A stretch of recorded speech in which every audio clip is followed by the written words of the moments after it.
khabar semua? Okey, tuan-tuan dan puan-puan, kita berikan tepukan gemuruh untuk diri sendiri atas kehadiran dan juga kejayaan penganjuran Institut Integriti Malaysia bagi Bulan Integriti Nasional dan juga untuk kita membawakan forum Integriti Citra Malaysia Madani. Terima kasih dan juga penghargaan kepada anda yang bersama dengan kami pada pagi ini. Yang berbahagia Tan Sri, Puan Sri, yang berbahagia Datuk-Datuk, Datin-Datin, puan-puan dan tuan-tuan. Baik, saya nak terus saja memperkenalkan tetamu kita, bukan calon-calon tetamu untuk kita bawakan dan juga kita hadirkan di sini dalam forum Integriti Citra Malaysia Madani. Apa kata kita persilakan ahli panel kita yang pertama. Saya persilakan Yang Berhormat Datuk Mursyid Diraja Dr. Juanda Jaya yang merupakan Timbalan Menteri Jabatan Premier Sarawak. Berikan tepukan gemuruh tuan-tuan dan puan-puan.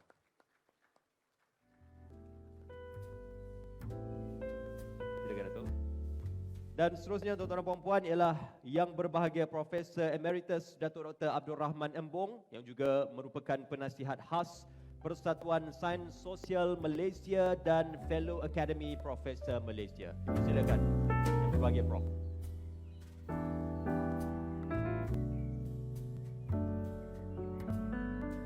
Silakan.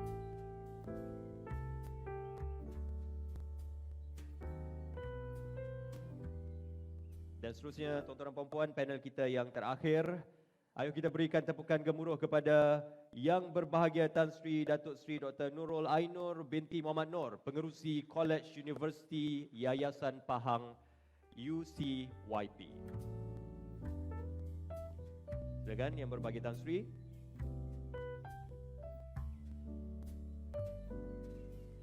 Baik tuan-tuan dan puan-puan, ucapan penghargaan dan juga terima kasih kepada Institut Integriti Malaysia atas penganjuran atur cara pada hari ini dan juga forum membawakan tema Integriti Citra Malaysia Madani. Secara ringkas, mungkin boleh saya mulakan dengan membawa definisi integriti. Ia daripada perkataan Latin iaitu integer yang membawa maksud keseluruhan ataupun cakupan yang lengkap. Manakala citra dalam pendefinisian dan juga takrifan oleh Dewan Bahasa dan Pustaka membawa maksud yang mana ia merupakan pelambangan, manifestasi ataupun gambaran kepada sesuatu kepribadian atau perkara. Manakala Malaysia Madani sebuah idea dan juga gagasan yang telah pun diluncurkan oleh Yang Amat Berhormat Perdana Menteri, Yang Amat Berhormat Datuk Seri Anwar Ibrahim, yang mana menggariskan 6 tonggak utama dan perkara ini amat penting untuk kita menilai 6 tonggak itu diaplikasikan, diasimilasikan, malah kita jadikan ia sebagai satu pengamalan dalam kehidupan dan diakhiri juga dengan ihsan.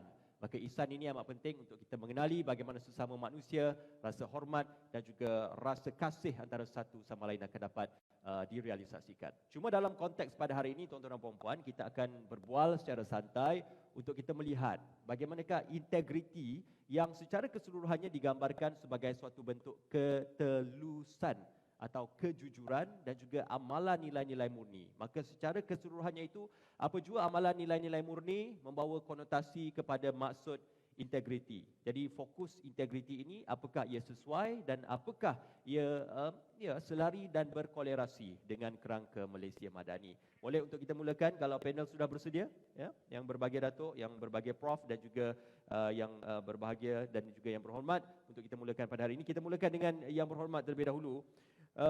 Pembudayaan integriti. Ini suatu perkara yang amat penting. Apabila kita katakan integriti ini memerlukan partisipasi, penyertaan dan juga penglibatan ramai pihak. Jadi sudah pasti ia bukan hanya ibarat bertepuk sebelah tangan dan perlu ada kerjasama antara kesemua pihak yang terlibat secara langsung maupun tidak langsung. Jadi bagaimana kita boleh mewujudkan kesedaran integriti ini bukan sahaja di peringkat pimpinan tetapi juga di peringkat akar umbi. Yang berhormat. Bismillahirrahmanirrahim. Alhamdulillah wassalatu wassalamu ala Rasulillah wa ala alihi wa ashabihi wa man walah. Saudara moderator, ahli-ahli panel yang berbahagia Tan Sri Datuk Sri Dr. Nurul, yang berbahagia Profesor Emeritus Datuk Dr. Abdul Rahman Embong, dua-dua maha guru bersama dengan kita pada pagi ini. Tan Sri, Datuk-Datuk, tuan-tuan dan puan-puan sekalian, saya bernasib amat malang jadi ahli panel yang pertama. Dan soalan itu membabitkan berkaitan dengan pembudayaan ataupun bahasa orang sekarang ni normalisasi. Ya, menormalkan sesuatu. Jadi integriti satu perkara yang amat tinggi. Ya, sesuatu yang mungkin amat sukar untuk dicapai. Sebab itulah barangkali tema kita integriti citra Malaysia Madani. Sebab kita nak orang jadi malaikat, Tan Sri. Sesuatu yang amat mustahil. Dan kita tak mahu orang jadi iblis ataupun syaitan. Ya, dalam erti kata lain, kita nak orang itu jadi orang. Manusia jadi sebagai manusia.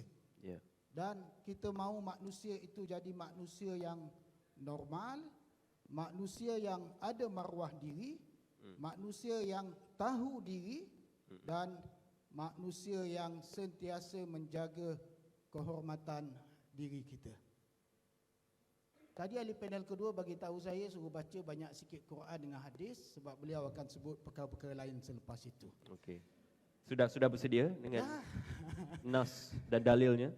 Dan satu nas dan dalil yang amat mudah yang ditinggalkan oleh Nabi kita Muhammad sallallahu alaihi wasallam ialah idza lam tastahi fasna' ma syi'ta. Kalau kamu tak tahu malu, buat.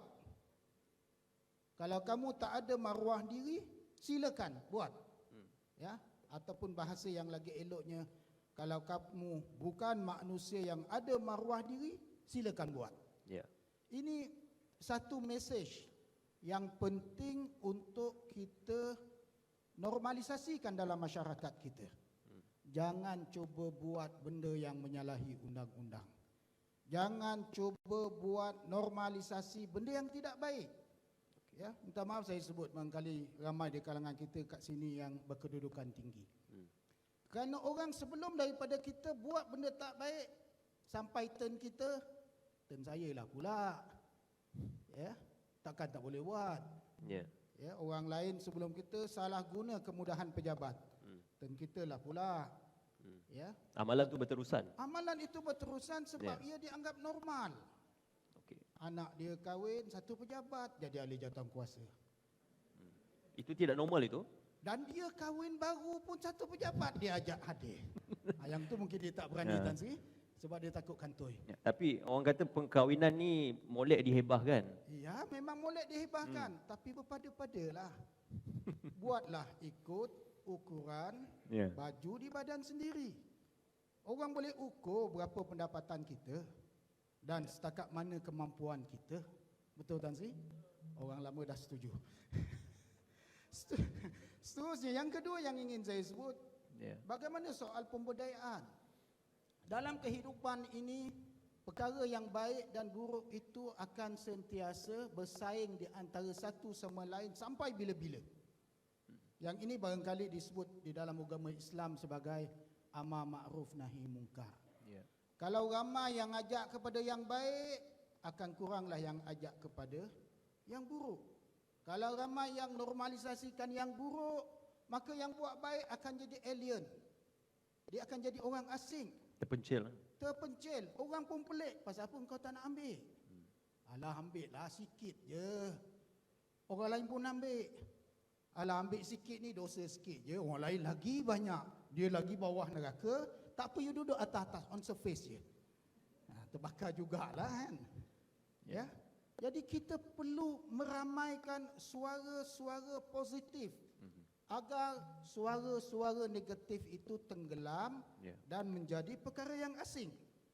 Ketiga dan terakhir sekali, jangan mudah mengalah.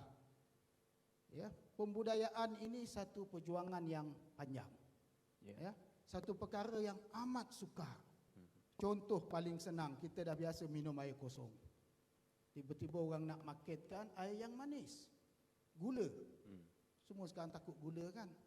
Takut gemuk lah, takut jadi comel lote lah, takut jadi diabetik lah.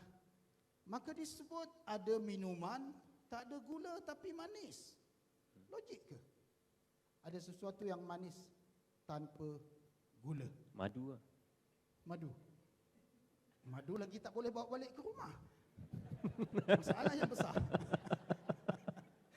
Ya, jadi kita jangan tertipu oleh istilah-istilah. Ini bukan rasuah, ini hadiah. Ini pemberian, bukan rasuah. Ini sedekah. Kita pergi umrah sama-sama. Bersihkan kat Mekah sana. Ya, ini sagu hati, cendera mata, cendera hati. Ya, Ibnu Al-Lutbiyah, seorang pengutip cukai zaman Nabi. Ya, dia kutip zakat. Pergi ke Bahrain, tengok jauhnya dari Madinah ke Bahrain tu berapa bulan pada zaman tu naik unta. Orang di Bahrain tak pernah jumpa Nabi. Mereka happy jumpa utusan Nabi. Maka mereka bayar zakat dan sebagai tanda kasih tadi bagilah hadiah. Ya, balik ke Madinah. Dia jujur, dia declare. Audit negara tahu, letak rekod, buat penerangan. Dia kata, ya Rasulullah, ini zakat yang saya kutip. Manakala ini hadiah yang orang bagi kat saya. Merah padam muka Nabi sallallahu alaihi wasallam. Baginda terus naik atas mimbar dan berkhutbah. Baginda katakan kepada si fulan itu, kalau dia duduk di rumah mak bapak dia, which is mean he is nobody, ada siapa nak bagi hadiah kepada dia? Sesungguhnya orang yang ambil hak orang lain itu umpama memotong potongan daripada api neraka yang dimasukkan ke dalam mulut dia. Itu saja moderator, nanti saya lebih pula. Terima kasih. Baik, terima kasih Yang Berhormat. Kita ucapkan tepukan gemuruh dan juga kita berikan tepukan gemuruh kepada Yang Berhormat Datuk Mursyid Diraja Dr. Juanda Jaya yang berbagi Tan Sri. Ya, tadi Yang Berhormat sudah pun menyentuh ya, berkenaan tentang aspek pengamalan itu yang seringkali dijadikan normalisasi. Apa yang normal, apa yang tidak normal. Ya. Amalan sedekah sagu hati dikatakan normal. Ya. Khusus dalam konteks perkhidmatan awam, kerana rejuvenasi ataupun penambahbaikan yang ingin dilakukan oleh Yang Amat Berhormat Perdana Menteri melalui Malaysia Madani supaya tata kelola dalam perkhidmatan awam adalah bersandarkan kepada integriti, ketelusan dan juga kejujuran. Pengalaman yang berbagi Tan Sri sendiri dan juga pemerhatian dalam perkhidmatan awam. Apakah semakin membarah masalah integriti dalam perkhidmatan awam?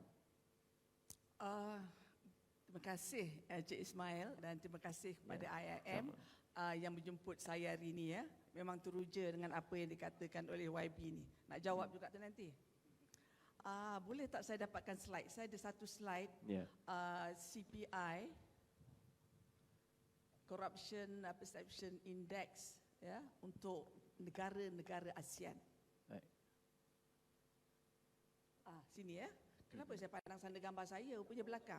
Sini, bawah ni Tan Sri. Dah lah saya tak nampak tau. Kau kan saja je sabotaj saya. Ya? Okey, saya boleh bangun ya. Baiklah, kalau kita lihat daripada sini ya, inilah kita terang. Source ini dari Transparency International ya. Yang mana Malaysia pada tahun 2012 kita adalah di tangga 54 daripada 174 negara. Dan skor kita ialah pada tahun tersebut 49 over 100 ya. Over 100 tu 50 pun tak lepas kita masa tu ya. But we got 54. Lepas tu tahun seterusnya kita improve satu anak tangga 53 daripada 177. 2014 kita improve, 2015 kita naik balik. Okey. 2016 55 dan lihat sekarang 2021 apa dah jadi? 62 dari 180 negara. That's our current ranking. Ya. Jadinya daripada sini kita boleh lihat bahawa are we really working towards the integrity punya perspektif dalam semua kementerian, jabatan, state dan local authorities ya. Adakah kita telah menjalankan tugas kita dalam memastikan integriti ini dibudayakan? Ya, daripada result yang kita lihat statistik ini masih banyak lagi kerja kita. Okay, can I have the ASEAN statistics please? Somebody? Okay. This one saya tabulated ASEAN punya statistics ya, daripada Transparency International. Untuk makluman ya, Transparency International statistics dia bukan ambil plug from the sky. Tetapi Statistiknya diambil, data-data ini diambil daripada World Bank dan agensinya IFC, ya, International Financial Corporation, dan juga ada African Development punya NGO and the rest. So banyak diambil. So in other words, TNI bukan mengeluarkan data. Yang mengeluarkan data ialah the international organizations, ya, yang kita kutip. Kalau kita lihat sini, ya, what happened? Singapore ranking 8. Okay, 2015. Lepas tu 2020 dia nombor 3. Sekarang nombor 5. Ya. Kita lihat Malaysia. Over the years, saya bagi ambil 5 tahun, 2015 to 2020, kita naik tangga. Naik tangga mana? We are not improving. The ranking is not improving. Yeah? We are actually in the negative zone. 2022, 61 dan skor kita sini, ya, skor kita over 100 sini, ya, 47 saja. You banding dengan Singapura 83. Again, I have to stress that it's not Transparency International data, but data ini diambil dari beberapa international organizations. Kita banding dengan Vietnam.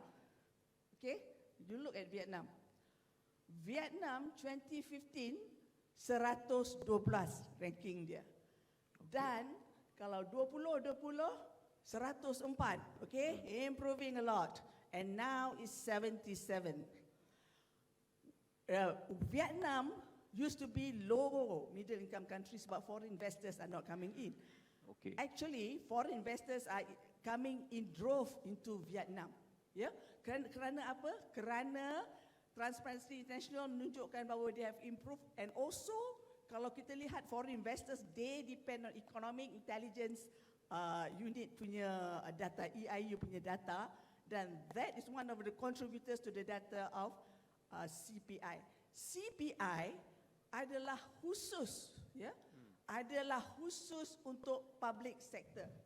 So that is the situation now, in terms of public sector punya dia punya ranking dan juga performance Malaysia dalam Corruption Perception Index. Ya, yang berbagi Tan Sri, sebelum kita bergerak maju, ya, berkenaan tentang data ini, di sebalik pembacaan data, saya tertarik untuk bertanyakan apa mungkin pemboleh ubah yang menyebabkan berlakunya perubahan dari segi capaian markah dan juga tangga ini.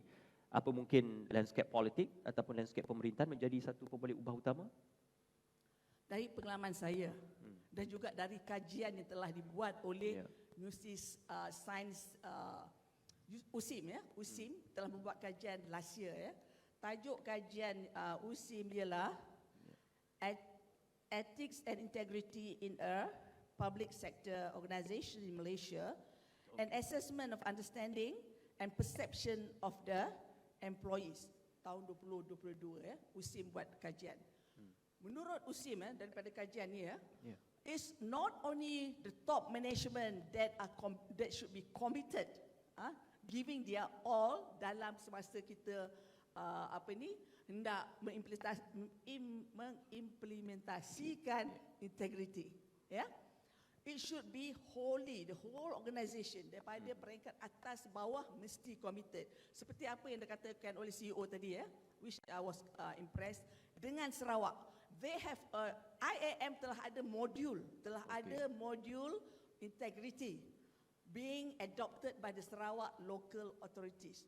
My question is, why is it that kita punya local authorities di sini tidak menggunakan modul IAM? So IAM keeps on macam AIGA and other products of IAM, yeah?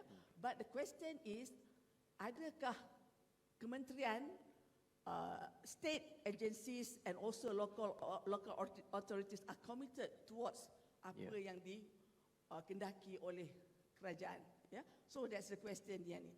However, dalam kajian dibuat oleh USIM, ya, mengatakan bahawa, ya, kalau dibandingkan public sector dengan private sector, komitmen adalah lebih dengan public sector when it comes to integrity.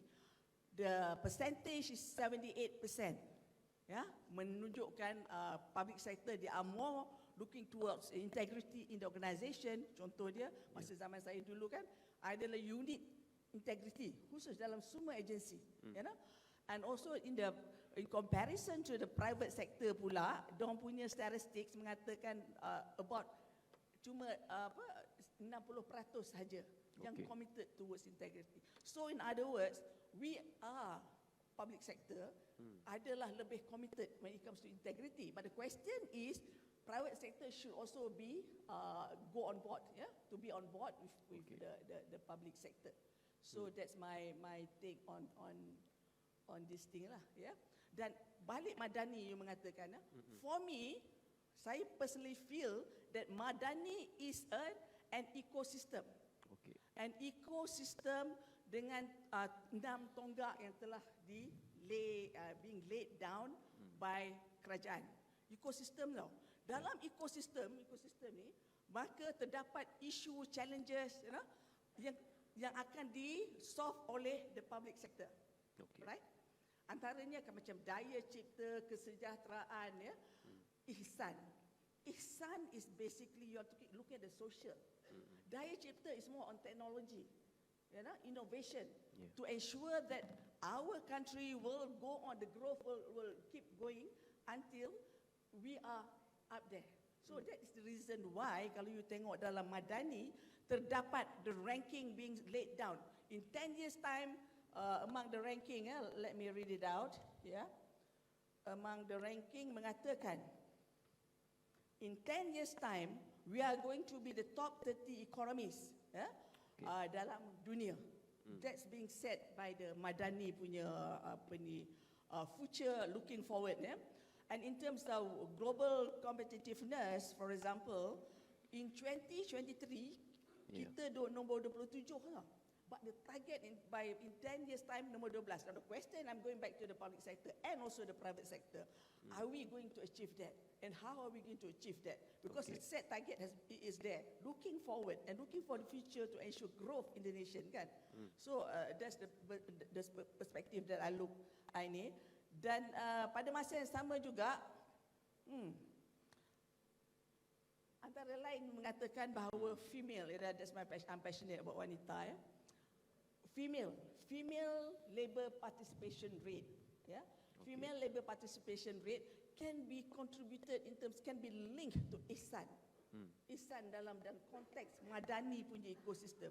Now, what are we now? Where do we position ourselves when it comes to women? RMK 11 ada chapter on women. RMK 12 ada ke?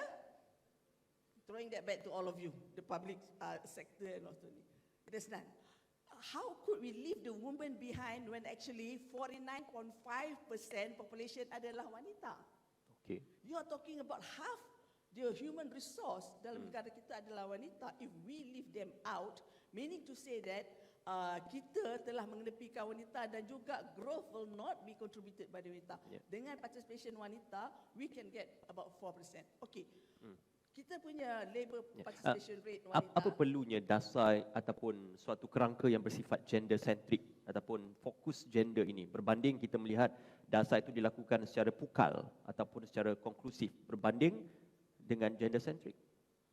Sebabnya dalam ekosistem Madani being set by the government, it states, ada menyatakan bahawa dalam tempoh 10 tahun, these are the things yang perlu dijalankan oleh sumber public sector, including female labor participation rate.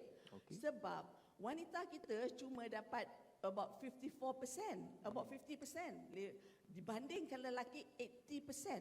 Yeah? I'm not questioning this because sebab saya melihat kepada wanita, but I'm looking at the overall platform of Madani being established. Dan juga ekosistem itu mengatakan these are the things that we are going to achieve in 10 years time. Yeah? So that's my take on it. Okey, terima kasih Yang Berbahagia Tan Sri. Tepukan gemuruh untuk Yang Berbahagia Tan Sri atas penjelasan itu, fokus kepada konteks sektor awam ataupun public sektor. Berbalik kepada Yang Berbahagia Profesor Emeritus Datuk Dr. Abdul Rahman Embong. Prof Datuk, ini juga adalah berkenaan kehangatan ya perbincangan berkenaan integriti ini. Suka untuk kita bincangkan, kita lanjutkan perbualan ini. Integriti bukan hanya kita bercerita berkenaan tentang rasuah, anti rasuah ataupun apa jua penguatkuasaan berhubung dengan pengamalan isu rasuah, tetapi lebih daripada itu, disiplin, nilai-nilai murni, ketelusan dan juga kejujuran. Maka dalam Belanjawan 2024, ekonomi madani juga turut diberikan perhatian berkenaan rasionali subsidi dan juga penamatan subsidi yang diumumkan semalam untuk kita melihat adanya usaha kerajaan memastikan aspek ketirisan subsidi dapat dikurangkan. Maka aspek ketirisan ini juga menjadi satu faktor perbincangan dalam konteks membangunkan ekonomi. Jadi apakah kehangatan itu diambil cakna dan diambil peduli dalam konteks memajukan dan way forward for our country? Prof. Terima kasih Ya. saudara pengurusi, pengacara, ahli-ahli panel yang saya hormati dan saudara-saudara sekalian yang saya muliakan. Pertama-tama terima kasih kepada pihak Institut Integriti Malaysia kerana mengundang saya bersama rakan-rakan ahli panel yang lain untuk mengambil bahagian dalam sambutan Hari Integriti Nasional pada hari ini dan juga untuk bersama-sama berkongsi pandangan berhubung dengan persoalan yang menjadi agenda penting negara kita sekarang, iaitu persoalan integriti. Tentang soal yang hangat dibicarakan tadi, ketirisan memang, ya, ketirisannya banyak. Banjir, hujan pun tiris. Dan bila tiris itu tak bocor timbul dah tu. kepanasan, tapi timbul kebasahan dan kesejukan. Tapi hati panas. Ya. Kalau sumber-sumber negara tiris, hutang melambung sampai 1.5 trilion, bantuan kerajaan kepada rakyat sampai pun separuh ataupun tak sampai daripada separuh ataupun lebih. Dan dalam masa yang rakyat memerlukan bantuan-bantuan itu, sistem penyampaian perkhidmatan tidak dapat sampai kepada sasarannya, tetapi tercukai tengah jalan, maksudnya tirislah. Maka tentu akan menjadi masalah besar bagi masyarakat, bagi rakyat. Jadi kenapa timbul tiris itu? Sepatutnya tak tiris. Kerana masalah integriti dari segi perkhidmatannya, masalah rasuah dan lain-lain. Jadi kerana itu menjadi hal yang besar bagi negara. Dan saya rasa persoalan ini, ketirisan, rasuah, penyalahgunaan kuasa dan lain-lain ini, kalau kita tengok dalam konteks sejarah negara, ialah kita ambil 20 tahun ni lah. Sejak Pelan Integriti Nasional diperkenalkan pada dilancarkan pada 23 April tahun 2003 oleh Tun Abdullah Ahmad Badawi pada masa itu, dan Institut Integriti Malaysia pun pada tarikh yang sama. Hampir 20 tahun. Sepatutnya soal tiris itu semakin kurang tiris, semakin dihapuskan. Rasuah itu semakin dikurangkan. Dan apa yang dihasratkan dalam wawasan 2020 itu sekarang sepatutnya tercapai. Ya, menjadi negara maju mengikut acuan sendiri dengan moral yang tinggi dan acuan sains dan teknologi, maknanya teknologi semakin tinggi dan sebagainya. Itu yang dihasratkan.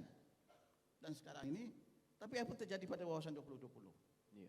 Tak tercapai sepenuhnya lah, tak tercapai sepenuhnya. Tak menjadi negara maju mengikut acuan sendiri seperti yang dihasratkan. Sekarang Malaysia Madani mengemukakan banyak sasaran juga seperti yang Tan Sri Nurul sebut tadi. Kita harap dia tercapai, ya. Tutup ketirisan, tata kelola yang baik dan sebagainya, dan menormalisasikan perkara yang betul. Amar makruf nahi mungkar, lawan yang mungkar itu ketirisan, itu satu kemungkaran. Ya. Jadi tentu persoalan itu menjadi sesuatu yang hangat dibicarakan di kalangan masyarakat. Kerana janjinya, harapannya sejak merdeka, kemudian dibangkitkan lagi dari semasa ke semasa, dan kita ambil sejak Pelan Integriti Nasional kemukakan secara resmi. Maknanya integriti ini sentiasa ada dalam fikiran masyarakat. Ya. Dan perkhidmatan nombor satu, nombor dua dalam tekad integriti, Plan Integriti Nasional, itulah penyampaian perkhidmatannya cekap dan sampai kepada sasarannya. Dan tanpa ketirisan yang disebutkan itu. Jadi maknanya harapan masyarakat itu melambung. Ya. Revolution of rising expectations. Ya. Revolusi hasrat melambung, tetapi bila ada berlakunya ketirisan, maka kekecewaan datang dan berlakulah semacam revolusi hasrat terkandas. Maka itu yang menjadi masalah di kalangan masyarakat sekarang. Maknanya harapan mereka tinggi, tapi apa yang sampai tak memenuhi expectation ataupun jangkaan. Okey. Yang berbagai Prof, maaf kalau saya mencelah. Kita mempunyai beberapa dasar yang bersikap bertumpu kepada mengubah cara hidup, gaya hidup dan juga cara berinteraksi serta cara bekerja rakyat Malaysia. Kita pernah dengar dasar pengkorporatan, penswastaan dan juga dasar pandang ke timur, ya, puluhan tahun dahulu. Jadi apa kejayaan-kejayaan, idea-idea atau dasar-dasar seperti ini boleh meningkatkan penyampaian perkhidmatan awam? Saya rasa memang ada dua perkara. Satu, dasar yang baik. Dasar kita memang banyak perkara-perkara yang baik. Ya. Soal yang the test of the pudding is in the eating, kata orang putih. Ialah pelaksanaan, pemantauan, penilaian, ulang kaji dan penambahbaikan. Saya rasa proses itu yang kita kena follow through. Maknanya susul sampai habis. Jadi maknanya sekarang ni bukan tidak ada penambahbaikan, tapi yang kerugiannya pun cukup banyak, menyebabkan kita tak dapat mencapai sasaran yang kita harap dapat dicapai. Jadi soalnya sekarang bukan soal dasar, tak cukup dasar. Dasar sudah cukup banyak dan baik. Yang kita nak ialah pelaksanaan secara tuntas oleh para pelaksana, baik di sektor awam, di sektor swasta, sektor ketiga iaitu NGO dan juga di kalangan masyarakat sendiri yang secara whole of nation approach, pendekatan seluruh negara secara bersama. Jadi ini saya rasa satu cabaran yang besar ke depan ialah macam mana untuk menterjemahkan gagasan-gagasan besar dalam Malaysia Madani untuk tujuan penambahbaikan kehidupan masyarakat supaya sampai ke bawah.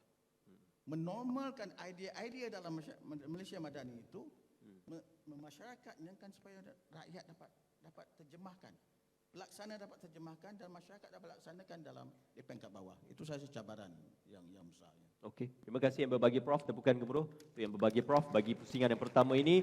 Pusingan yang kedua, kita lebih hangatkan persoalan ini. Yang berhormat, kalau sudah bersedia, persoalan berkenaan konteks agama sudah pasti tidak hanya dalam konteks agama Islam, malah apa-apa juga agama yang dianuti, mengesyorkan dan juga menggalakkan supaya nilai-nilai murni, amalan-amalan baik dan juga menghalang perkara-perkara yang tidak baik ataupun perkara-perkara yang negatif. Tetapi apabila kita bercakap berkenaan agama menghalang seseorang daripada melakukan perkara yang bobrok ataupun perkara yang mungkar, ia seolah-olah bersifat retorik. Kerana ada juga yang bersendikan agama, berwajahkan agama untuk melakukan masalah integriti, sehingga kita mendengar satu istilah penunggang agama. Jadi ini satu integriti juga, menggunakan landasan agama untuk memanipulasikan, untuk memainkan, malah untuk mengambil kesempatan dan keuntungan atas diri sendiri. Jadi apa mungkin agama ini sebagai sendi dan juga tiang yang utama? Yang berhormat. Baik, bismillahirrahmanirrahim. Ya. Red flag, bendera merah, ada di mana-mana. Ada orang menunggang sistem, ada orang menunggang politik, ada orang menunggang agama, ada orang menunggang gender, tapi bukan Tan Sri lah.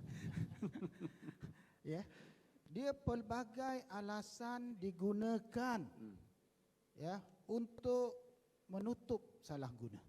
Baik. Ya, baru-baru ni pihak SPRM sewaktu persidangan integriti nasional di Kuching, dia bawa satu contoh yang cukup baik. Red flag di pejabat.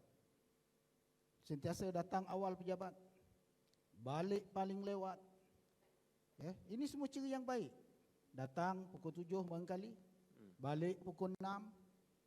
Ya. Tak mau naik pangkat, tak mau pindah. Artinya dia tidak tamak, dia tidak sibuk, dia betul-betul dedikasi. Apabila disiasat, rupanya dia ada jaga benda yang besar. Dia jaga jala dan bubu dekat situ. Dia jaga procurement. Dia yang tentukan siapa dapat projek, dia tentukan berapa kos, dia tentukan begitu begini. Ini orang yang menunggang sistem yang kita fikir yang datang paling awal itu terbaik, balik paling lewat itu terbaik. Ya, tak mau berebut naik pangkat itu terbaik.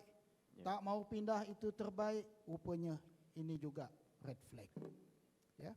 Sebab itu kita perlu tahu apabila kita menguruskan manusia, manusia ini satu komponen yang tidak suka pun.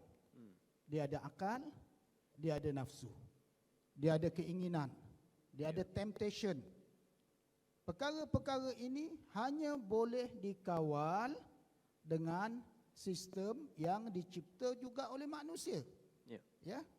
Peraturan kita bagaimana? Sebab kalau kita sebut soal iman, soal akhlak, ia sesuatu yang sukar sangat untuk diukur. Sukar sangat untuk diukur kerana ia bersifat peribadi. Ya. Tetapi kalau sistem kita utuh, seperti disebut oleh Profesor Emeritus kita tadi, ya, perancangan betul, pencegahan betul, pelaksanaan juga betul. Saya bawa contohlah.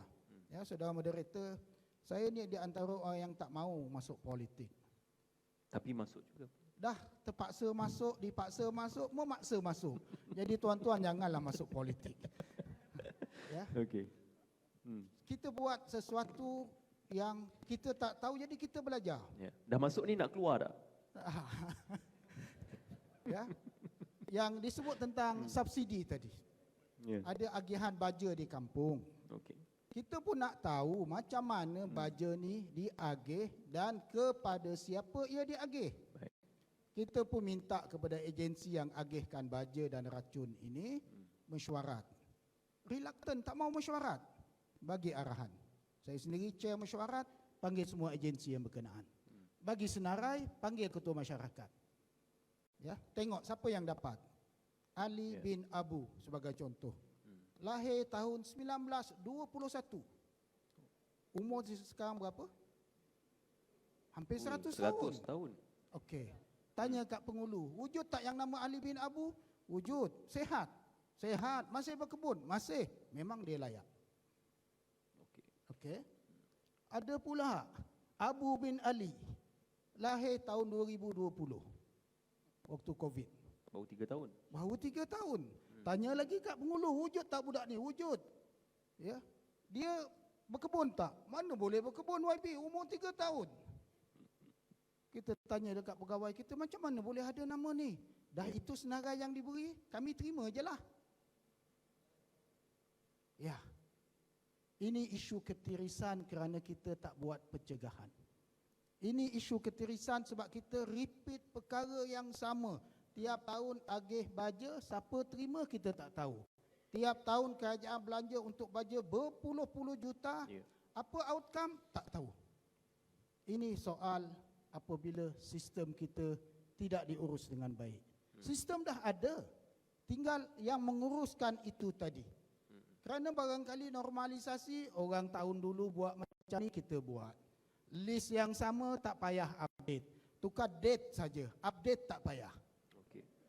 Ya, date dia tahun barangkali 1990, update dia 2023. Kawan tu dah meninggal lah, kawan tu dah tak ada lah. Bagi juga.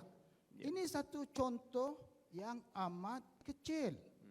Yang menyebabkan apabila dia diaplikasi kepada sistem yang lebih besar, kita ni dah bukan bocor dah. Kita ni dah koyak rabak.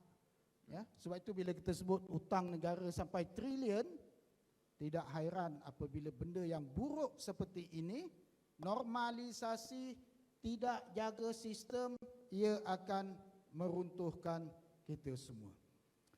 Selain daripada itu, yang ingin juga saya sebut ialah tentang value for money. Ya. Bagaimana kita pastikan soal integriti ini betul dijaga? Semalam kita dengar laporan audit negara. Patut beli type A, dapat type G. Ya. Macam mana boleh beli? Macam mana boleh sampai? Macam mana boleh tak boleh pakai? Ya. Macam mana? Ya. Dan barangkali semua jawapan, ini orang lama buat, bukan kami yang buat. Ya. Cukuplah alasan-alasan yang lama. Ya, cukuplah apabila audit tegur Tan Sri, jawapan dia apa? Tindakan akan diambil. 3 perkataan saja. Tindakan akan diambil. Copy paste. Tak payah copy paste. Saya cadangkan buat chop je dekat situ. Ya, ini semua tuan-tuan dan puan-puan, normalisasi yang sepatutnya kita hentikan. Ya, kita semua mesti selamatkan negara kita. Kita tak ada negara yang lain. Ada yang nak tukar pasport? Ada yang nak tukar pasport? Pergi pasport duduk di Gaza ke? Ya. Tapi yang berhormat, yalah ini mungkin amalan kita lah, normalisasi.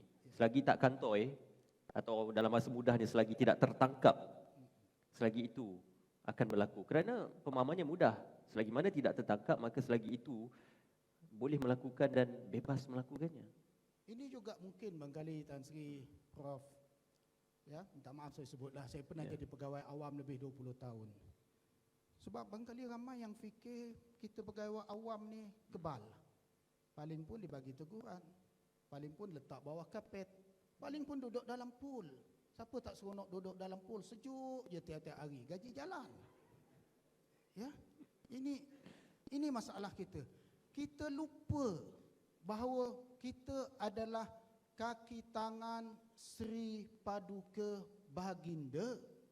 Satu jawatan yang amat mulia dan amat besar. Dan apabila kita tidak memenuhi nama pejawatan itu, kita nak pergi ke mana? Kita nak pergi ke mana? Sebab itu saya sebut balik, struktur manusia ni Tuhan ciptakan ada nafsu, ada akal, ada perasaan, ada jiwa. Ubat dia kena balik ke struktur yang asal itu juga. Adapun yang tak dapat diubat, kita tak ada pilihan. Sebab itu sikap tidak mahu menghukum itu ya perlu dibaiki. Yang salah mesti dihukum. Betul lah dia berjasa, dia bantu, dia begini. Tapi bila dia salah, hukum. Bukan bererti apabila dihukum, ini confirm ahli neraka. Tidak. Kesalahan itu mesti dihukum. Setelah dia selesai dihukum, dia jadi balik kepada orang biasa. Balik jadi orang yang normal. Masalah kita barangkali ada budaya, jangan bagi ke akulah menghukum. Bagi orang lain. Akhirnya kesalahan itu letak bawah kapet. Simpan dalam fail. Janganlah polah, malulah jabatan kita nanti masuk ranking tak elok. Tak dapat naik jadi KSU kejap lagi. Ya, tidak. Kita tak boleh begitu. Ya, kita mesti ada semangat untuk selamatkan negara kita daripada apa sahaja aspek negatif yang boleh merosakkan negara kita. Terima kasih. Okey, terima kasih Yang Berhormat. Tepukan untuk Yang Berhormat. Yang berbagi Tan Sri, tadi Yang Berhormat mungkin kita boleh kolerasikan perbincangan ini untuk melaporkan ya. Kita ada satu akta pemberi maklumat atau dinamakan sebagai Whistleblower Act. Cuma masalahnya bila bercakap perbahasan berkenaan whistleblower ini, perdebatannya adalah sejauh mana perlindungan kepada pemberi maklumat, sejauh mana akta itu akan memberi keberanian kepada pemberi maklumat. Kerana ya mungkin risau pemberi maklumat itu pun akan didakwa bersama kerana bersubahat dan sebagainya. Ini tidak memotivasikan masyarakat ataupun pengadu untuk menyampaikan atau membongkarkan kegiatan-kegiatan bobrok yang berlaku, Tan Sri. Terima kasih Encik Ismail Adnan. Begini, tadi saya menyatakan bahawa sekiranya kita hendak membudayakan integriti daripada peringkat tertinggi sehinggalah the bottom people, ya, mana orang grassroots betul. Siapakah paling tinggi dalam sesuatu organisasi ataupun kementerian? Adalah politician. Maaf ya YB, saya cakap. The politicians should set an example also. It's not only the public sector, bukan sahaja kaki tangan kerajaan ataupun staf perkhidmatan awam. Sebab the existence mereka di dalam organisasi itu sendiri. Jadinya mereka itu adalah politicians, ya. Politicians sepatutnya mengamalkan integrity dan juga etika. Apakah dia etika? Saya melihat kepada dua perspektif. Etika dan integrity. Ya. Di manakah wujudnya etika di dalam konteks organisasi?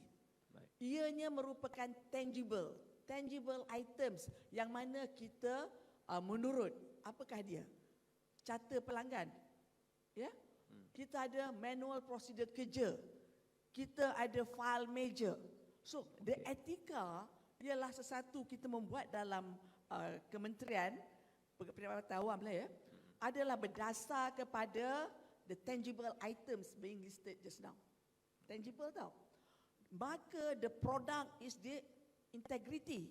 Apakah dia integrity? Seperti nyatakan oleh dua panel tadi, adalah honesty, being truthful, and that disemadikan dalam jiwa dan juga dalam nubari seseorang tu. Okay? Yeah. So that's two different contexts yang mana at the end of the day it will come out as excellent organisation. Yeah? Etika plus integrity, excellent organisation. Seperti yang YB cakap, ya. However, every individual, setiap individu dalam organisasi itu mesti mengamalkan integrity. Ya. Dan kita boleh katakan membudayakan integrity. Baiklah. The whistle blowing part, ya. Ada orang nak mengatakan sesuatu atau tak membuat pengaduan, ya, nak membuat pengaduan tentang sesuatu yang tidak yang negatif dalam kementerian itu. Contoh dia, adakah seseorang itu berani? Sebab pada saya sejak zaman saya KSU 3 kementerian dulu, ya, we have yet, mungkin IAM akan buat selepas ni lah, ya, we have yet to hear support or promosi or mengatakan bahawa okay, whistleblowers come out here and cakap apa yang ada dalam organisasi. Kita tak ada tahu. Kita masih belum berani ke depan lagi public sector untuk memberi support kepada whistleblower. So public sector dalam hal ni ialah perkhidmatan awam yang saya nyatakan kena berani untuk mengeluarkan kata atau mengeluarkan aduan atau memaklumkan sesuatu yang telah berlaku dalam kementerian. The question again is, adakah bos kita support kita? Ya. Takut buka mulut kena tukar nanti? Exactly. Takut kena tukar, takut YB akan kata okay, ada one this fella cakap dengan JPA, contoh keluarkan dia daripada kementerian tu, and orang tu KSU misalnya ataupun di KSU misalnya. So that's the question yang kita ni, kalau betul-betul nak membudayakan whistleblowing act tu should be promoted aggressively, dan being supported by especially YB. Sorry YB, ya. So we know where we are going, the whole organisation. Yeah. Sebab sebenarnya kalau orang kata KSU is the top management, it's not the KSU actually. It's the minister. Kalau ikut ranking wise, that's the minister, and then timbalan menteri, then the KSU, and followed by the TKSU. Yeah. So again, I have to say that kalau boleh IAM sendiri mempromosikan the whistleblowing act and also to beri support. Sekarang ni you hardly heard about whistleblowing. That's the reality. That's the truth. Yeah? That semua orang macam bila kata whistleblowing, takutlah cakap kalau apa-apa kan I kena tukar pula. Takutlah nanti bos I ni kan dia bagi my laporan sulit kan. Kita ada rank itu laporan sulit I rendah. So these are the things yang sometimes kita buat sesuatu tu kalau tanpa promotion yang support risikonya terlalu besar, Tan Sri, untuk menjadi seorang pemberi maklumat itu. Terlalu besar risikonya untuk menjadi seorang pemberi maklumat, maka itu demotivate pemberi maklumat itu sendiri. Exactly. Yeah. So in other words, again I have to say that dalam kaki tangan awam ya. Can I go back to Madani punya perspektif silakan. ya? Sebab kita pun cakap citra Madani kan. Again, kalau kita lihat how much work dan seperti yang dia kata kali ini, the implementation part is crucial. Okay? And the monitoring part is whereby kita akan dapat jumpa banyak all the issues. Bila you dah implement, you tengok bawah, oh ini tak betul, itu tak betul. Ada ketirisan okay, yang berlaku di bawah. Okay? So, dalam hal ini, saya bagi contoh lah, kita punya Human Development Report, ya, human yang dikeluarkan oleh UNDP misalnya, our rank is 60 lebih. The target being set Madani punya ekosistem adalah untuk menjadi 25. Okey. Daripada 60 lebih dan 10 tahun kita kena jadi 25. Now back to the public sector or rather the perkhidmatan awam. My question is, can you achieve that? Actually, we have to do collaboration among ministries. Apakah indicators dalam HDR ataupun Human Development Report? What are the indicators? The indicators satu, education. This is where the Ministry of Education dan KPT kena provide all the inputs to the international organisation. Saya bercakap begini sebab saya pernah kerja di World Bank. Ya, saya tahu macam mana mereka membuat the ranking of apa ni kita punya international punya ranking. Okey. Keduanya, apakah lagi life expectancy. Life expectancy yang terlibat ialah KKM, Kementerian Kesihatan. Ya. And the third one is power purchasing parity, the indicators. So 3 indicators ini untuk memastikan bahawa kita move forward, ya, dan kita bekerjasama. So all the respective ministry should be contributing. But during my time, semasa KSU Kementerian Wanita, cuma Kementerian Wanita saja yang memberi inputs kepada UNDP. You know? So again, now dah keluar buat fikir, oh they should be doing this and that. And saya ingat, back to wanita, sorry guys, back to wanita. One Nobel laureate winner, nama dia Amartya Sen. You heard about Amartya Sen, right? Dia dekat Oxford. Saya pernah jumpa dengan dia. Dia punya nasihat, dia kata, you are a policy maker. Dia kata, masa tu tahun 2002. Okay? You are a policy maker. Never leave women out of your policy making. Always have women in whatever policies you are going to do in your country. Reason? Kata dia satu je. Dia tak bagi reason banyak. Satu je reason dia bagi, Amartya Sen. Dia kata, wanita akan melahirkan the future leaders. Ya. Itu saja dia cakap. Bermakna wanita will get the best health care. They have to be educated to educate the child sebab their children, they are going to the future leaders of the country. Yeah? So dia punya impact tu sampai sekarang saya masih ingat sejak tahun 2002 yang ni. So always in my case for example, I think that sebab saya cakap ni policy makers ni ramai ya, maka perlu adanya peranan wanita dalam setiap polisi.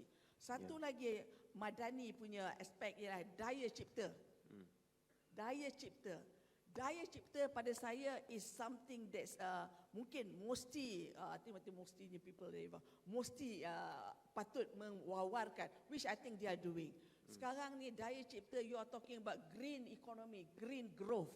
You know? So dia melibatkan semua agensi dan juga melibatkan patut diwawarkan ke bawah. Green growth economy. That should be the ni. Sebab due to the climate change, ya, iklim, perubahan iklim, ya. Dan satu lagi saya lihat halal, ya. This is again halal punya produk is one of the is huge dalam at international level. My question is, how are we going to streamline the many streamlining of our domestic ministries to ensure that we are one in halal products? Saya lihat masing-masing buat masing-masing punya kerja. In silo. But actually you come one in silo, exactly. You come one, you be focused kan, we are much stronger at global level. Okay. So that's my take on it. And also sebab saya try to refer to the ecosystem yang ada Madani being set by the present government. Okey, terima kasih Yang Berbahagia Tan Sri. Tepukan gemuruh sekali lagi pada Yang Berbahagia Tan Sri. Saya tertarik bila Yang Berbahagia Tan Sri menyentuh berkenaan bekerja secara in silo ataupun the whole organisation punya kerja, ya, pelaksanaan projek dan juga program. Saya teringat dahulu, beberapa tahun dahulu, kalau anda pernah teringat, kita ada Blue Ocean Strategy yang pernah diluncurkan untuk memastikan setiap kementerian itu bekerja secara bersama dalam apa jua. Contohnya, mungkin untuk penjagaan persempadanan, PDRM, ATM, APMM dan sebagainya. Kalau untuk isu harga barangan ini, KPDN dan juga Kementerian Pertanian dan juga beberapa lagi kementerian untuk menangani isu itu secara bersama. Jadi mungkin pandangan Yang Berbahagia Prof Emeritus melihatkan kepada bekerja bersama dalam aspek kementerian ini, kita berada territory minded lah, maknanya jaga sempadan masing-masing. Jadi bila jaga sempadan masing-masing, dia tidak melintas sempadan atau membina jambatan untuk bekerjasama dengan pihak lain, maka kekuatan itu tak dapat dikumpulkan menjadi satu kesatuan yang jitu. Ialah istilahnya silo lah sekarang. Tapi sejak dulu lagi begitu. Kenapa? Kerana masing-masing nak menaikkan nama kepada institusi masing-masing. Jadi saya rasa yang penting di situ ialah governance, tata kelola. Macam mana sekarang ni macam apa tu, dasar New Industrial Master Plan. Fokus bukan pada sektor tetapi pada mission. Jadi kalau kita nak memastikan ada kesepaduan dalam kerjasama tadi supaya tidak silo, maka governance daripada atas sekali lah. Maknanya kalau fungsi kita ini, semua agensi atau kementerian yang berkaitan harus ada di bawah satu payung, maka barulah boleh diselaraskan. Kalau tidak, masing-masing akan jaga sempadan masing-masing. Ini sempadan saya, tapi sebenarnya ada overlaps, ada pertindihan antara sempadan itu. Jadi perlunya badan induk. Mungkin peringkat paling tinggi lah, peringkat Jabatan Perdana Menteri untuk selaraskan rentas sempadan itu. Sinergi maksudnya, sinergi. Bila ada sinergi antara pelbagai agensi ini, kekuatan itu akan dapat ditingkatkan lagi dan sumber-sumber dapat dijimatkan. Contoh sekarang, ya, Kementerian Wilayah Persekutuan. Dulu diasingkan. Sekarang diserapkan di bawah Jabatan Perdana Menteri. Jabatan. Ya, jadi satu jabatan. Maka satu pun jabatan 180 juta. Kalau tak silap saya ada satu laporan mengatakan 180 juta sebulan atau setahun dapat dijimatkan daripada itu, dan pada masa yang sama perkara-perkara yang timbul dalam kawasan wilayah, misalnya Kuala Lumpur dan lain-lain, mendapat perhatian daripada orang yang paling berkuasa dalam negara, iaitu Perdana Menteri sendiri. Dan ini hasil daripada breaking down of barriers, bureaucratic barriers, ya, iaitu halangan-halangan birokrasi pentadbiran yang menghalang kita bekerjasama. Yang apa ini contoh yang agak anulah, soal persekutuan dan negeri, JKA lah katakan dia. Jalan persekutuan, ini jalan negeri. Tiba-tiba sampai sini soal traffic light. Siapa punya tanggungjawab ni? Persekutuan atau negeri? Sampai situ traffic light itu berapa tahun tak selesai. Itu masalahnya working in silos. Tapi kalau ada satu institusi governance atau tata kelola yang boleh memecahkan itu, maka lebih lancar dan lebih cekaplah pekerjaan kita dan hasilnya kepada rakyat. Mentarbatkan maruah masyarakat atau insan seperti yang dalam dalam Madani dapat dilaksanakan. Maka saya rasa isu ni ialah isu implementation tadi. Tapi implementasi tadi harus diurus, dipimpin oleh satu kerangka tata kelola yang cekap dan menyeluruh, supaya ruang-ruang yang menghambat kemajuan tadi boleh ditangani dengan lebih baik. Ya. Terus menutup untuk pusingan yang terakhir ini bersama Yang Berbahagia Prof Emeritus. Seperkara lagi yang diumumkan dalam Belanjawan 2024 baru-baru ini adalah untuk semakan semula kadar gaji bagi penjawat awam. Dan kita berbesar hatilah menerima RM2,000 untuk grade 56 ke bawah dan RM1,000 untuk pesara. Satu pengumuman yang mendapat sambutan yang menggalakkan. Cuma bila bercakap berkenaan gaji penjawat awam ini, isu integriti dan juga rasuah banyak dikaitkan dengan kadar gaji yang diterima oleh penjawat awam. Pernah juga dicadangkan dahulu untuk Polisi Raja Malaysia dan juga pihak penguatkuasa untuk diletakkan suatu tangga gaji yang boleh mengelakkan golongan dan pegawai-pegawai ini daripada terlibat dengan masalah rasuah. Jadi apa mungkin bersetuju isu penggajian penjawat awam juga menjadi satu indikator utama untuk kita sama ada membuka ruang kepada rasuah ataupun menutup ruang kepada amalan rasuah itu, Prof. Saya rasa ada dia 2-3 perkara di situ sebenarnya. Berlakunya skandal 1MDB itu soal pendapatan kan? Bukan kan? Soal pendapatan orang yang terlibat dalam skandal itu? Bukan. Itu soal ketamakan. Soal nilai. Maknanya rasuah ini dulu 20 tahun, 30 tahun dulu rasuah is a fact of life, was a fact of life. Satu fakta kehidupan ada, tapi tak merebak. Sekarang rasuah merebak, sistemik, satu budaya. Bahkan istilah rasuah itu pun cuba dia normalkan dengan perkataan sedekah dan hadiah tadi apa tu yang Muhammad sebut tadi. Jadi maknanya penanaman nilai integriti itu sangat pokok supaya pelakon rasuah itu dapat dihindari dan ditingkatkan apa tu perkhidmatan dan komitmen itu. Soal gaji itu satu bab yang lain. Gaji ataupun ganjaran patut disepadankan dengan sumbangan. Baru adil. Gaji yang adil dan munasabah untuk memberikan apa ni tahap yang sesuai dengan pekerjaan dia dan juga dengan manfaat dia. Soal gaji minimum misalnya. Berapa lama soal gaji minimum tak dapat diselesaikan? Dan ialah sekarang dah ada satu angka 1,500 dan sebagainya atau 1,600 dan nak gaji progresif. Okey. Baik. Tetapi masalahnya ialah jangan jam minimum tu kekal macam tu saja. Dan progresif maksimum. Tak boleh juga kan? Jadi soal gaji ni saya rasa memanglah patut dia ulang macam nak ada semakan kan? Nak ada semakan gaji sekarang untuk perkhidmatan awam. Yang telah dibuat 10 tahun lebih dahulu. Gaji harus sesuai dengan kos hidup dan expectation masyarakat. Dan jurang antara gaji yang paling rendah dengan jurang gaji yang dengan yang paling tinggi jangan terlalu besar. Ya? Kalau katakan sekarang nak bagi bonus. Bagi bonus pada yang patut terima bonus. Yang dah besar tu bagi bentuk penghargaan saja, tak perlu bagi bantuan tak bagus beli bonus secara material misalnya contohnya. Tapi kalau orang pendapatan rendah patut sepatutnya.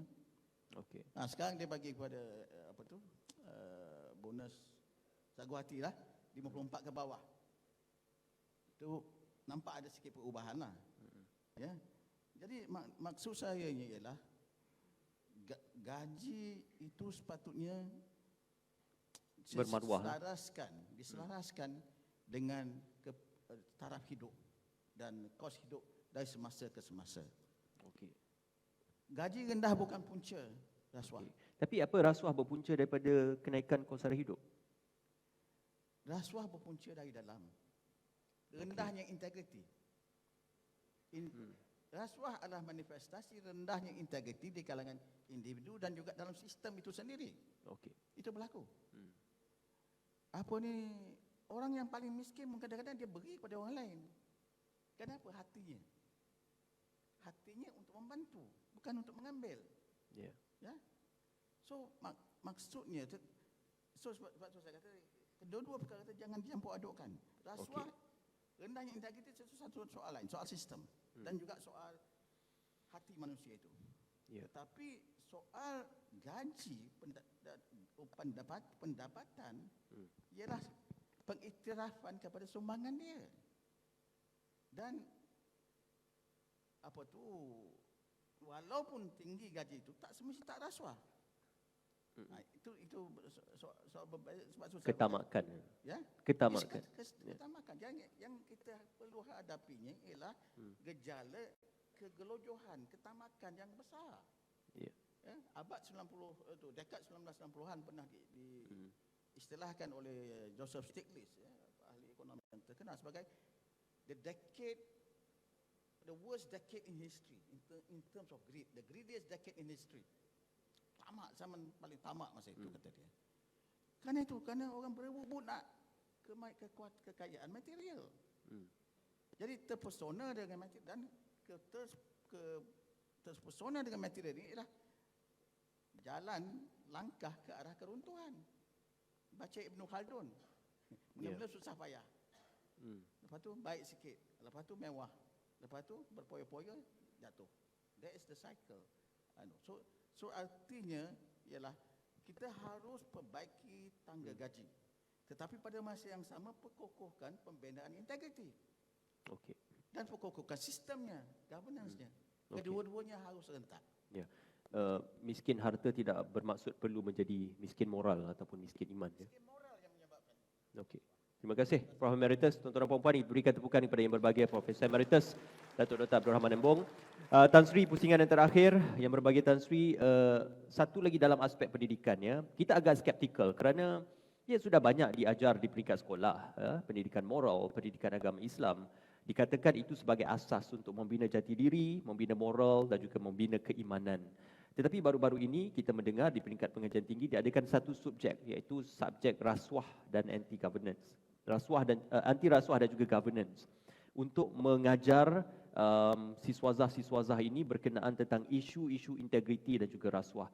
Jadi apa pentingnya subjek yang spesifik seperti ini diajar, sedangkan dalam pembelajaran bidang dan juga subjek lain juga sudah diajar secara menyeluruh berkenaan pembinaan modal insan, pembinaan budaya, pembinaan kepribadian itu sendiri. Tan Sri. Terima kasih. Ya. Saya sebagai mantan KSU KPT, sebab Cik Ismail menyentuh pasal universiti punya graduates, ya. Saya merasakan bahawa high time ialah tiba masanya integriti subjek diajar di universiti. In fact, pada saya lah subjek integriti itu patut daripada sekolah rendah lagi. Zaman dulu tu zaman saya lah, saya tak tahu lah betul kan. Civic dulu ada menyatakan pasal membina jati diri seseorang tu melalui civic, ya. Dan saya rasa civic di sekolah rendah patut dimasukkan, accommodate subjek integriti dan juga etika kepada kanak-kanak. Tetapi secara in a more light way lah. Kalau in comparison, kalau dibandingkan dengan universiti misalnya, kita kena go aggressively. Sebab mereka ni akan keluar daripada universiti dan masuk dalam alam pekerjaan. Okey. Dan di sinilah bermulanya, baik di private sector ataupun di sektor awam, mereka akan mengalami perkara-perkara begini. Jadi kesediaan mental mereka mesti diadakan dan memastikan mereka yang keluar tu nanti tidak terlibat dalam rasuah. In fact kan, definisi rasuah itu ataupun good governance, ya, agak very light. There's a thin line tau. Sebab kalau sebagai seorang kaki tangan kerajaan, kadang you bagi discretion kepada sesuatu isu. Yeah. Your discretion, you memikirkan, okey lah, boleh lah. But in actual fact, discretion you beri itu adalah menyalahi. Yeah. This is where also aspek integrity akan wujud. Jadi secara tak langsung mungkin you berasa baik hati untuk to give that kind of discretion tanpa memikirkan kita nak habuan misalnya, but actually that action akan memakan diri sendiri Okey. at the end of the day. So you have to be very careful. Walaupun kita mengatakan kita berintegriti, tetapi tak ada ambil duit, tak ada ambil rasuah under the table and what not. But the fact that kita memberi discretion kepada sesuatu isu atau agenda tu, maka secara tak langsung akan mengait kita dalam konteks integriti itu sendiri. Ya. Dipersoalkan oleh kaki tangan dan juga organisasi. Ya, apa mungkin berkesan subjek itu diajar? Saya, Apa mungkin berkesan? Kerana mungkin ia bersifat teori semata-mata, Ya. pengamalannya bagaimana? contohnya, seperti dinyatakan oleh YB tadi, Ya. punishment and rewards. Okay? Adalah seorang kaki tangan tu, dia membuat kesalahan. Tetapi kita memikirkan bahawa okeylah sebab apa dia pernah terlibat dalam hari integriti, dia pernah terlibat hari kebangsaan, very aktif ya. Maka okeylah kita lepaskan dia. That is the act of discretion yang you buat tau. Without thinking that he or she sepatutnya dipunish di atas kesalahan dia. Kalau dia ambil rasuah lah kan. It's very thin line. Secara tak langsung juga you melibatkan isu integriti dalam diri you, dipersoalkan. So this is where as a leader of organisation kan, saya selalu kata being a leader of organisation is not a popularity game. Ya. It's not a popularity game. You kalau jadi leader, jadi KSU ke, you bukan nak jadi popular. You kena buat decision based on apa telah tersurat. Bab Okey. D misalnya kan, perintah bab D semua. Kalau you have to follow, you follow. Sebab bila you kata discretion, act of discretion aja, that will destroy you. Ya. Ya. Apa menjadi yes man dalam penjawat awam? Apa menjadi yes man dalam penjawat awam sudah dinormalisasi? Dinormalisasikan apa? Sorry. Yes man. Yes, man. Yes. Yes.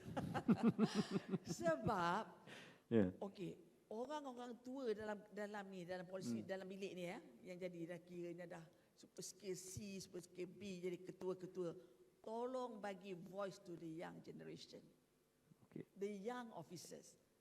Give them entitlement, empower them to speak out. Dalam meeting, you tahu tak? Some of the young officers dalam meeting takut nak cakap, takut apa? Nanti bos kata ni bodoh lah ini. No, respect them. They have the ideas, they have the thinking process bila diorang cakap sesuatu tu. So young officer macam you lah dekat RTM kan. See you jadi ni moderator. Very young people, guy. Suka cakap betul tak? Sebab apa tau? Your boss give you the opportunity Yes. to empower you jadi moderator kepada orang-orang hebat seperti kami. Terima kasih Tan Sri. Bertuah kalau jadi staff Tan Sri. Ada staff Tan Sri kat sini? Ex-staff? Ada. Ada yang angkat tangan tu. Terima kasih Tan Sri. Terima kasih, insyaAllah ada kesempatan kita akan bersua kembali. Yang berhormat, untuk menutup sesi kita pada dah masuk tengah hari ini, yang diumumkan dalam Belanjawan 2023 dan 2024 peruntukan 50 juta ringgit untuk Sabah dan Sarawak untuk menguruskan aspek pengurusan teknikal ya. Ini diberikan kepada agensi-agensi teknikal di Sabah dan Sarawak. Satu aspek tata kelola dan kepercayaan Kerajaan Persekutuan kepada wilayah Sabah dan juga Sarawak dalam pengurusan yang berintegriti dan pengurusan dalam tata kelola yang baik. Jadi apa ini sebagai satu manifestasi kepada hubungan rapat Persekutuan mempercayai dalam aspek pengurusan tata kelola wilayah Sabah dan juga Sarawak. Bismillahirrahmanirrahim. Ya, akhir-akhir ini kita dengar Sabah dan Sarawak banyak tuntut hak yang telah dijanji pada tahun 1963, MA 63. Ya. Dan ya, ini bukan perkara baru dan bukan juga perkara lama. Ya. Apapun negara kita Malaysia dengan sistem persekutuan yang ada, sewajarnya setiap negeri, setiap wilayah berusaha untuk meningkatkan negara kita, memajukan lagi setiap wilayah dan setiap negeri masing-masing. Sebab kita lihat kemajuan dunia adalah sesuatu yang tidak terhad kepada mana-mana kawasan dan tempat sekalipun. Yang berjaya Tan Sri tadi sebut tentang ekonomi yang berkembang. Profesor Emeritus sebut tentang peluang-peluang yang baharu yang ada dalam dunia pada hari ini. Ya. Sebab itu saya berseru kepada semua agar kita letakkan integriti sebagai satu asas yang besar ke arah kemajuan berkenaan. Kita tidak mahu kelak apabila infrastruktur kita bertaraf first world, nombor satu dalam dunia, tetapi dari sudut integriti kita berada di belakang sekali. Rasuah itu dibiarkan berleluasa, tidak ada teguran terhadap pelanggaran undang-undang, rule of law itu tidak diamalkan. Jadi sebab itu saya ingat menggali kepercayaan pihak kerajaan pusat kepada kerajaan negeri di Sabah dan Sarawak, bukan hanya kerana situasi politik semata-mata, tidak, tetapi kerana kesediaan kita untuk sama-sama memajukan negara kita. Kalau boleh saya kongsi beberapa inisiatif yang telah dibuat oleh pihak kerajaan Sarawak sejak kepimpinan Yang Berhormat Premier Sarawak Datuk Patinggi Abang Johari. Sarawak mewujudkan satu portfolio khusus bagi integriti dan ombudsman. Yang pertama dalam negara kita. Pada tahun 2018 dilantik seorang menteri khusus, menteri penuh untuk menjaga unit integriti dan ombudsman. Dan dalam rombakan kabinet Yang Berhormat Premier mengambil sendiri unit ini, dan saya diletakkan sebagai timbalan bagi membantu beliau. Kita ada kerjasama yang erat dengan pihak SPRM. Bahkan kita minta SPRM letakkan pegawai-pegawai mereka di mana-mana agensi yang dilihat sebagai sesuai, untuk menunjukkan seriusnya kerajaan bagi menangani amalan-amalan rasuah dan tidak berintegriti. Sejak tahun 2019 Sarawak mempunyai 166 pegawai integriti bertauliah, paling ramai dalam negara kita.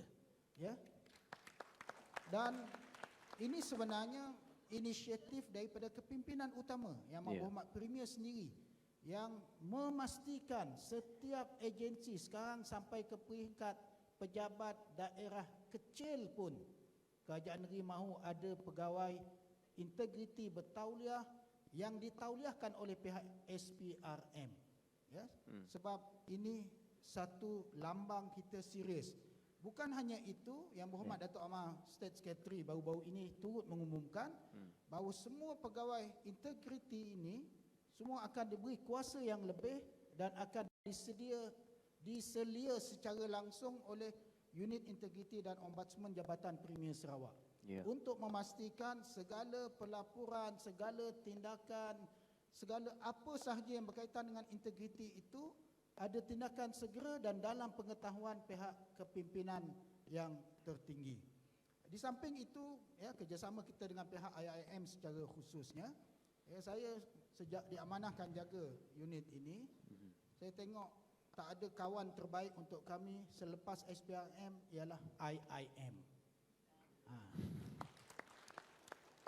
Tan Sri sebut tadi orang tak nak pakai, tak apa, kami pakai, kami bawa ke Borneo. Sebab itu kita dah siap OACP, Plan Anti Rasuah, sebanyak 74 plan yang dibuat oleh pelbagai organisasi di negeri Sarawak. Dan setiap tahun apabila plan setiap organisasi itu siap, mereka akan menyerah sendiri kepada Yang Amat Berhormat Premier sebagai tanda komitmen kepada kepimpinan yang tertinggi. Selain daripada itu, pelan pengurusan risiko rasuah CRM, kita ada 52 plan. Di samping itu yang terkini, kerajaan negeri meluluskan 123 perjawatan untuk menubuhkan unit di integriti di semua kementerian, jabatan, badan berkanun, GLC, PBT, untuk dilantik secara tetap bagi memastikan kerja-kerja integriti ini dilaksanakan. Tidak cukup dengan itu. Terima kasih IIM, KMKK, mungkin jarang dengar kot, Ketua Masyarakat dan Ketua Kaum, Kapitan-kapitan, tuai-tuai rumah, ketua-ketua kampung, ketua-ketua kaum, pemancar, temenggung. Kat sini tak ada semua tu, kat sana ada. Kita panggil IIM bersama dengan pihak kerajaan negeri bagi latihan khusus berkaitan dengan integriti. Sebab kita mau, ya, apabila projek kerajaan masuk dalam kampung, siapa yang nak awasi? Ya. Kita nak ketua masyarakat ini pun pandai baca BQ. Ya, pandai baca BQ. Buat titi berapa? 100 meter. Kayu apa? Kayu belian. Ya, dia kena tengok betul. Hari penyerahan dengan yang berhormat kena dia sukat sendiri. Sebab yang pakai titi itu nanti orang kampung. Ha? YB tak datang dah lepas rasmi itu, senyum-senyum letak, ambil gambar letak dalam Facebook. Selesai kerja dia. Ya? Tapi kalau bukan kayu belian, lepas minggu roboh. YB juga yang kena. Ya? Jadi sekarang kita nak ketua masyarakat terbabit secara langsung memastikan kerja-kerja kita ini ada integriti. Kita bukan nak cari salah orang, tapi kita nak mereka juga rasa ada tanggungjawab dalam memastikan negara yang kita bina ini adalah negara yang berintegriti. Ya. Jadi dakwaan YB lepas tangan tu tak betul, Saya tak pastilah, tapi kami kat sana tak boleh lepas tangan sebab setiap wakil rakyat di Sarawak dia kena letak dalam Facebook semua aktiviti dia. Siapa tak letak dia akan kantoi. Orang akan tanya sebulan-bulan kau ada kat mana? Kat planet Marikh ke? Mana tahu wakil rakyat kepada alien? Ya. Dan alhamdulillah ya, Sin Sarawak ni yang amat berhormat cukup concern on digital side. Beliau sendiri memantau Facebook semua wakil rakyat. Ya. Beliau sendiri memantau Facebook semua wakil rakyat dan kena pandai-pandailah letak apa yang patut diletak. Ya, maksudnya kalau seperti mana Tan Sri sebut tadi, kepimpinan tertinggi itu sendiri serius, ya, pihak yang di bawah itu insya-Allah akan sama-sama memastikan ya apa yang dibuat itu mesti dilaksanakan sebagai sepatutnya. Saya nak tambah ada satu lagi. Ya, pada Disember tahun 2022, tiba-tiba sahaja dalam mesyuarat kabinet itu, saya ingat ini bukan rahsia lah kan, kita dihidangkan dengan satu longgokan laporan keuangan. Kan biasa tu, nak table atas Dewan Undangan Negeri. Ya, tebal. Dan siapa nak baca yang tebal tu? Tak ada masa nak baca. Laporan audit, laporan keuangan daripada setiap agensi yang mesti dihalalkan di peringkat kabinet, kemudian dihalalkan dalam Dewan Undangan Negeri ataupun Parlimen. Siapa nak baca? Tak ada siapa nak baca. Tapi kita kena tahu, inilah laporan yang melambangkan integriti kerajaan kita. Siapa yang nak pantau? Maka Yang Amat Berhormat Premier ya, mencadangkan. Ini cadangan yang nombor 1 ni bukan cadangan, arahan untuk ditubuhkan suatu jawatan kuasa khas kabinet bagi menilai, meneliti laporan keuangan, ya, kemudian penyata keuangan, ya, kemudian belanjawan tahunan daripada badan-badan berkanun, daripada pihak berkuasa tempatan dan sebahagian GLC. Ya, dan amat malang sekali saya dilantik jadi chairman jawatankuasa budak-budak jahat ni. Ya, sebab kita nak tengok siapa yang buat silap, macam mana dia perlu perbetulkan kesilapan. Ya, dan sebenarnya mungkin ada orang kata, bukan laporan keuangan ni nanti PAC akan semak. Public Account Committee akan semak. Public Account Committee akan semak setelah ia dihalalkan dalam parlimen. Dah lay on the table, maka sah. Tak ada siapa boleh petikai. Lepas tu bumbang-bumbang dalam bilik PAC tak boleh buat apa. Jadi kita buat another layer of mitigation sebelum dia masuk ke kabinet satu jawatankuasa. Yang dipengurusikan oleh menteri yang menjaga integriti, yang dianggotai oleh State Secretary, State Finance Secretary, State Attorney General, ya, Accountant General Negeri, audit negara, audit dalam, yang mereka jarang duduk bersama-sama melihat penyata keuangan. Tapi seram jadi chairman mesyuarat ni. Tempat orang bergaduh.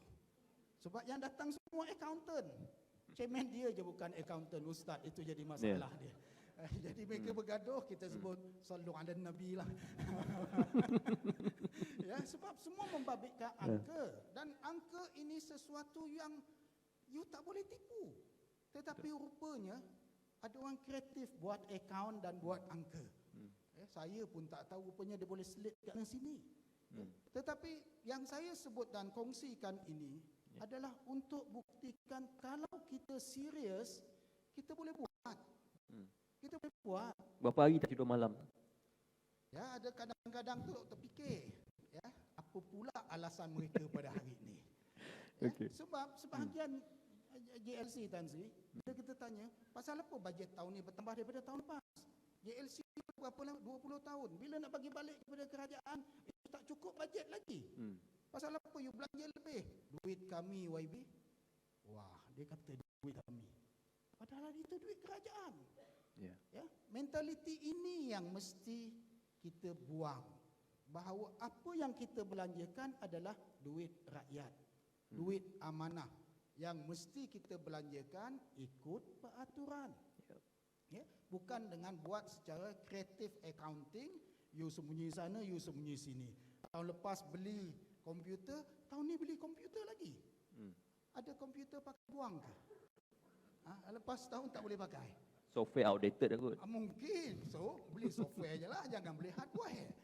Ya, ini isu integriti. Ya, sebab itu saya lihat tahun pertama apabila saya chairkan mesyuarat ini, memang ada reluctance sedikit. Tetapi bila kita bawa nada yang positif, we are here to have you. Kami di sini untuk bantu agensi tuan, ya, bukan untuk cari kesalahan. Ada teguran audit, macam mana you nak buat? Kami akan buat macam ni, macam ni, macam ni. Okey, next year kita tak mau tengok lagi. Ya, ada setengahnya teguran, apa nama ni, audit ada. Bila kita bercakap dengan mereka, rupanya tidak perlu ditegur. Rupanya membabitkan soal polisi. Yang ini kita bawa ke kabinet untuk diperkemaskan polisi berkenaan. Ada setengah agensi mereka berbelanja cukup baik dan boleh jadi contoh kepada agensi yang lain. Yang ini juga kita boleh bawa sebagai contoh. Ada setengah agensi yang sebagai contohnya accountant dia daripada hari dilantik kerja sampai hampir pencen masih duduk kat situ. Ya. Terutama pihak berkuasa tempatan lah, PBT. Kita pun tak tahu, ya, pasal apa jadi begitu. Rupanya kerana polisi kita sendiri.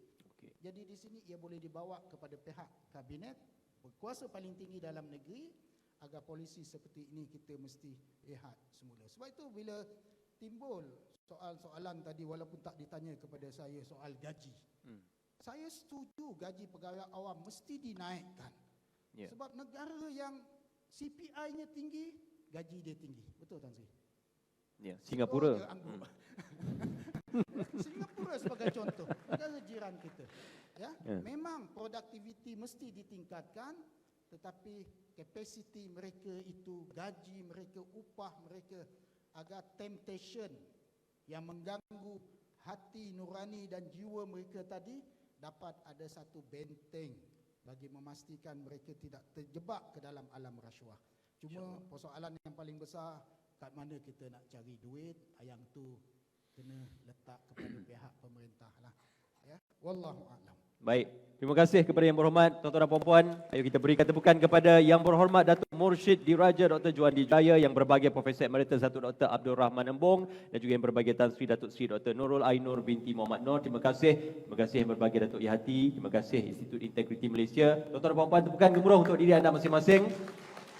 Saya suka untuk menutup sesi forum pada tengah hari ini dengan membacakan kembali tafsiran daripada surah Al-Baqarah ayat 188 yang bermaksud Bismillahirrahmanirrahim. Dan janganlah kamu makan atau mengambil harta orang-orang lain di antara kamu dengan jalan yang salah, dan jangan pula kamu menghulurkan harta kamu memberi rasuah kepada hakim-hakim kerana hendak memakan atau mengambil sebahagian dari harta manusia dengan berbuat dosa, padahal kamu mengetahui salahnya.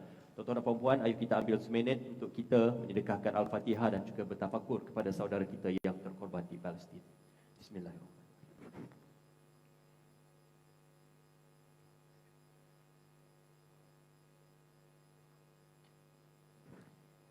Amin, amin ya rabbal alamin. Maka dengan itu, integriti Citra Malaysia Madani, saya tinggalkan anda dengan Assalamualaikum. Kita jumpa lagi. Saya serahkan kepada sahabat saya, Nagreen.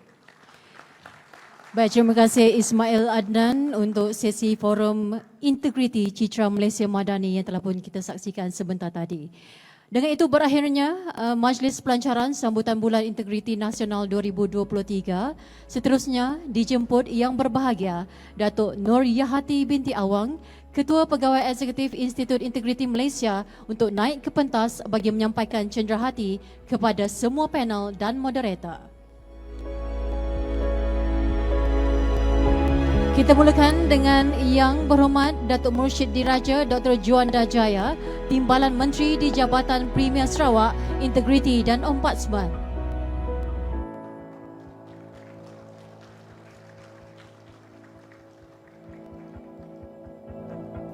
Seterusnya kepada Yang Berbahagia Tan Sri Datuk Sri Profesor Dr. Nurul Ainur binti Muhammad Nur, Pengerusi University College Yayasan Pahang UCYP. Seterusnya penyampaian cenderahati kepada Yang Berbahagia Profesor Emeritus Datuk Dr. Abdul Rahman Embung, Profesor Emeritus UKM, Penasihat Khas Persatuan Sains Sosial Malaysia dan Fellow Akademi Profesor Malaysia. Tidak ketinggalan juga penyampaian cenderahati kepada Encik Ismail Adnan selaku moderator yang juga merupakan personaliti RTM.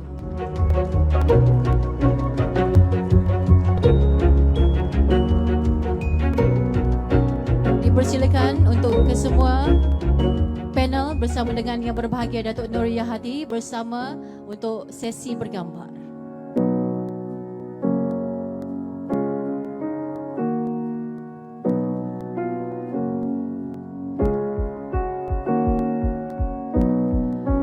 Terima kasih Yang Berbahagia Datuk Nur Yahati dan semua ahli panel forum pada tengah hari ini. Jutaan terima kasih kepada semua pihak yang menjayakan Majlis Pelancaran Sambutan Bulan Integriti Nasional 2023.